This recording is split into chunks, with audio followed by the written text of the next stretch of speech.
IL টি-20তে ব্যাটে বলে উজ্জ্বল performance করে ৪৫তম বারের মতো টি-20তে ম্যাচ সেরা হয়েছেন সাকিব আল হাসান।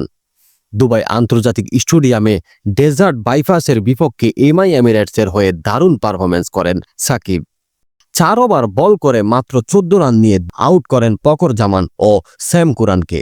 লক্ষ্যে তাড়া করতে নেমে ১৭ রানে অপরাজিত থাকেন এবং জয়সূচক বাউন্ডারি তার ব্যাট থেকেই আসে। এই নিয়ে টি-20 ক্যারিয়ারের ৪৫তম বারের মতো ম্যাচ সেরা হয়েছেন সাকিব আল হাসান। সাকিব এখন রশিদ খান এবং অ্যালেক্স হেলসের সাথে যৌথভাবে তালিকায় ৩ নম্বরে রয়েছেন। শীর্ষে রয়েছেন ক্রিস গেল, তিনি ৬০ বার ম্যাচ সেরা হয়েছেন। ২ নম্বরে রয়েছেন ম্যাক্সওয়েল ও কায়রন পোলার্ড, তারা ৪৮ বার করে ম্যান অব দ্য ম্যাচ হয়েছেন।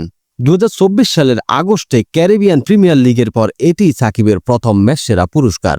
মাঝে কয়েকটি ম্যাচ তিনি উইকেট খরায় ভুগলেও এই ম্যাচে নিজের ক্লাস আবারও প্রমাণ করলেন।